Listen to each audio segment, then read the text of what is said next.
Salut à tous et bienvenue sur Lidl Cuisine. Aujourd'hui, j'ai la chance d'être accompagnée de la charmante Céline. Salut. Comment tu vas? Ça va bien et toi? Bah super. Je suis ravie de te retrouver pour faire une recette ensemble. Moi aussi. Céline, experte des techniques de pâtisserie, donc que vous retrouvez sur Les Yeux Grognons, sur Instagram notamment. Et aujourd'hui, je voulais qu'on montre à nos amis de la chaîne Lidl Cuisine comment on réalise une crème pâtissière, parce que c'est vraiment une recette de base en pâtisserie qui peut servir pour plein de choses. C'est ça, ouais, exactement, c'est les bases. Et en même temps, on va vous livrer des astuces. Peu d'ingrédients, toujours listés en description de la vidéo, vous les retrouvez chez Lidl. Et on vous fait deux versions aujourd'hui, une chocolatée, une vanille, comme ça on peut s'amuser encore plus. C'est une bonne idée. Allez, c'est la même base surtout, donc c'est facile. On regarde les ingrédients. Pour votre duo de crème pâtissière, vous aurez besoin de sucre, d'œuf, de beurre, de maïzena, de vanille, de chocolat et de lait. Voilà, vous avez tous les ingrédients sur la table. Céline, on a du lait, du beurre, maïzena, sucre, des œufs. Voilà, ça c'est les ingrédients de base. Ce que je vais faire, c'est que je vais verser le lait dans la casserole. Ensuite, je vais fendre la gousse de vanille en deux et prendre les graines. Et ajouter un petit peu de sucre au lait, pour éviter que ça accroche en fait. Ça c'est une bonne astuce, si vous voulez pas que le lait accroche dans le fond de la casserole. Toujours saupoudrer d'un peu de sucre, c'est parfait. De mon côté, si tu veux, je vais séparer les blancs des jaunes. Pour la recette, on n'utilise pas les blancs d'œufs que les jaunes. Et puis on va les mélanger ensuite avec le sucre, le reste en sucre et la maïzena. Et attention, pas de coquilles dans les jaunes d'œufs. Là, tu me lances le challenge de ma vie quand même. Là, c'est parti. Allez, on y va. Je te donne le lait et moi j'y vais avec les œufs. Là, on vous fait une bonne quantité de crème pâtissière parce qu'on va la séparer en deux ensuite pour vous faire une partie donc qui restera vanillée et l'autre on mettra du chocolat. On mettra du chocolat, Bon, Céline, je transpire, j'ai peur de te mettre un morceau de coquille. Non mais ça va le faire, ça va être bien. Alors dis-moi, aujourd'hui on aromatise avec de la vanille. Qu'est-ce qu'on pourrait mettre d'autre? On peut faire des crèmes pâtissières finalement aromatiser à plein de choses. Oui, on peut mettre de la pâte de pistache, des zestes de citron, on peut même infuser de la verveine. Ouais, ça c'est bien ça. Pour une recette plutôt estivale du coup, c'est cool. Oui, c'est ça. Et qui se marie bien avec des fraises. Un truc un peu chaud, de la cannelle peut-être. Un peu de cannelle, oui. 4 épices, des choses comme ça, ça peut être très sympa. Et alors du coup, Céline, la crème pâtissière, on l'utilise telle quelle pour quoi garnir les choux? Pour garnir les choux, pour tout ce qui est fond de tarte aussi, pour les tartes aux fraises par exemple. Le feu pour la crème pâtissière. Dans un premier temps, pour le lait, pour chauffer le lait, on le porte à ébullition. Hors du feu, on va le verser en fait une partie sur le mélange œuf, sucre, maïzena. On va tout remettre dans la casserole et là, on va travailler sur du feu doux de manière à épaissir tranquillement et que la crème pâtissière prenne bien. Quoi d'autre comme avantage en fait à cuire la crème pâtissière assez à feu longuement? très doux? Ça permet de cuire au moins plus d'une minute par rapport à cette quantité, ce qui nous permettra en fait d'estomper ce goût de maïzena ou de farine si on utilise de la farine. Ça c'est un des principaux problèmes quand on fait une crème pâtissière maison, souvent ça a ce petit goût farineux qui est pas génial. Et en fait donc cuisson à faible température, un peu plus longtemps et vous allez casser ce côté farineux. Et alors on utilise soit de la farine, soit de la maïzena pour épaissir. C'est ça. L'avantage de la maïzena, c'est que ça apporte de la légèreté à la crème pâtissière et en plus c'est sans gluten. Et c'est sans gluten, ça peut intéresser certains amis. D'ailleurs si vous avez besoin de recettes sans gluten, dites-nous en commentaire, on pourra réfléchir à d'autres recettes pour la suite. De mon côté, je vais fouetter les jaunes avec le sucre. On fouette pas trop pour pas incorporer d'air. En fait, l'idée c'est vraiment d'amalgamer tout ensemble. Tu peux le faire avec le fouet aussi. Avec le fouet, On n'a pas besoin de les blanchir. Là comme ça va garder toute l'onctuosité pour la crème. Et pas d'air parce que souvent après, du coup, quand on reverse dans la casserole, on a ça de mousse dessus. Exactement. Voilà. Donc là, juste les jaunes, le sucre. Et la maïzena, on va l'ajouter petit à petit. Alors c'est quoi la dernière recette que tu as fait avec de la crème pâtissière justement? Eh bah écoute, je suis en train de le faire et c'est une pièce montée avec de la pâte à choux. Une pièce montée, top. Pâte à choux, crème vanille à l'intérieur. Crème vanille, voilà. Et après un petit caramel pour ajouter du croquant sur les choux. Bon Céline, moi on me demande souvent, ton nom, ça vient d'où et tout. Et alors toi, les yeux grognons, ça vient d'où? Les yeux grognons, les yeux grognons.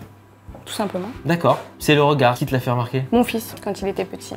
Ils ont toujours des bonnes idées, les enfants. On en est où? On a le lait qui est en train de chauffer, qui est bientôt prêt. En général, tu le portes à ébullition avec la vanille. Petite ébullition. Et ensuite, on le verse, la moitié sur le mélange. Ensuite, on remet tout. On remet tout dedans. Une cuisson tranquille. Une astuce, parce que là, on va obtenir une texture assez fluide, tant que la crème est chaude. Elle va prendre une belle consistance en refroidissant. Et en montant en température aussi, en mélangeant avec la casserole. On va la porter aux alentours de 82-83 degrés. Maintenant, on n'a pas de thermomètre, donc on va le faire à l'œil. Et quand on commence à voir des petites bulles se soulever, c'est que la crème est prête. On va prendre une plaque. On filme avec un film alimentaire au contact. C'est vrai que souvent, pour refroidir même une pâte à tarte, c'est conseillé de commencer à l'aplatir et de ne pas filmer une boule parce que le cœur, le temps qu'il se refroidisse. Et au moins tout le refroidit en même temps. Allez Céline, je t'attends avec donc là, les jaunes de le lait boude et je vais venir verser. Une partie. On mélange sans tarder. Là, c'est pour faire monter en température vos jaunes d'œufs tout simplement. Ça ressemble à une crème anglaise là, ce stade. Pour l'instant, oui. C'est ça. C'est un peu le même principe sauf qu'il n'y a pas de maïzena. Il n'y a pas de maïzena, exactement. Allez, regardez, vous obtenez un beau mélange. Texture vraiment un peu crème anglaise pour l'instant. On remet dans la casserole. On enlèvera la vanille après. Allez. Comme ça continue d'infuser. Là, on va fouetter jusqu'à temps que la crème prenne. Feu très doux, Très très doux. Ça épaissit très vite, regardez. Comme d'habitude, on se déstresse, on s'enlève de la source de chaleur. C'est ça, on joue avec la source de chaleur pour pouvoir prendre son temps de bien mélanger et que ça épaississe tout doucement. On a déjà une texture de dingue, j'adore. Ça sent super bon.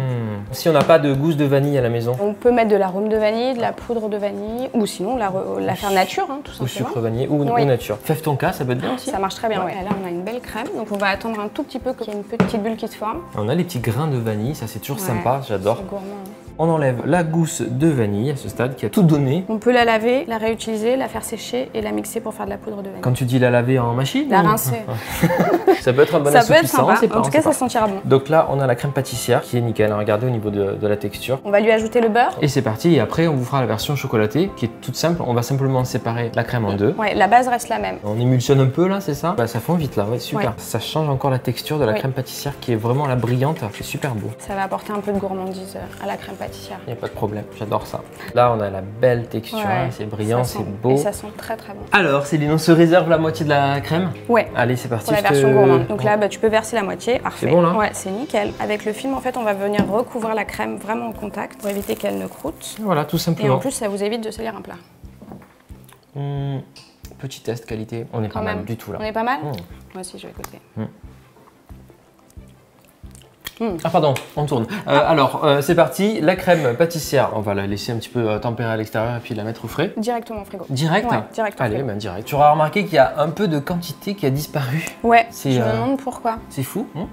Bon, alors le chocolat, on a nos carreaux de chocolat qui sont là et c'est super simple en fait, on fait fondre notre chocolat au bain-marie. Et après on va venir l'incorporer directement sur la crème pâtissière. Alors là on a du chocolat noir aujourd'hui, vous pouvez vous amuser. Chocolat au lait, le chocolat blond. Le blanc aussi, tout ça passe bien. Plus de très gourmand. Oui, là c'est très gourmand. On baisse pas un peu le niveau de sucre? Peut-être oui, mettre un peu moins de sucre je pense sur la crème pâtissière. Donc là tranquillement, bain-marie, de l'eau chaude et avec la spatule, ça fond très très vite. Pour avoir une texture bien lisse, on a pris un mixeur plongeant et on va pouvoir incorporer sans mettre de bulles et ça sera parfait. Alors pour pas mettre de bulles, c'est le challenge.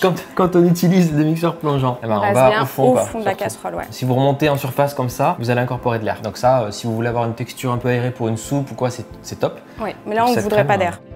Ça y est, il est fondu, je retire la casserole. Bon, on voit effectivement que quand on met pas le film alimentaire au contact de la crème, il y a une petite pellicule qui se forme. Là on s'en fiche, on va mixer, de toute façon ça va disparaître, mais c'est important de le faire. Je vais verser la crème dans le chocolat. Volontairement, je vais en laisser un peu dans la casserole. On se demande pourquoi. On se demande pourquoi, vraiment. Pour les gourmands. Voilà, là on mélange tout doucement. Yes. Et ensuite, on va venir mixer pour lisser bien la crème. Top. Et puis on va donner un petit coup de mixeur plongeant. Ouais, tu t'en sens capable? Je suis pas sûr. On va voir. Allez, on essaye. Allez. Oui. On voit qu'elle est en train de changer de couleur. Là, ça va être parfait, bien lisse. Bon, c'est bien, là, c'est top. Ouais, on a une texture super lisse. Elle est sublime. Et là, elle va se solidifier un petit peu, tu sais, comme on a ajouté du beurre. Et on aura la texture parfaite pour garnir les choux. Parfait. La seule chose qu'on fera, par exemple, votre attention, s'il vous plaît, un message important. On lui redonnera un petit coup de fouet, en fait, à la crème pour la détendre un petit peu quand elle sera sortie du frigo. On les goûte ou moi, je vais goûter, en tout cas. Vas-y. C'est bon, bien chocolaté. Ah oui, c'est gourmand.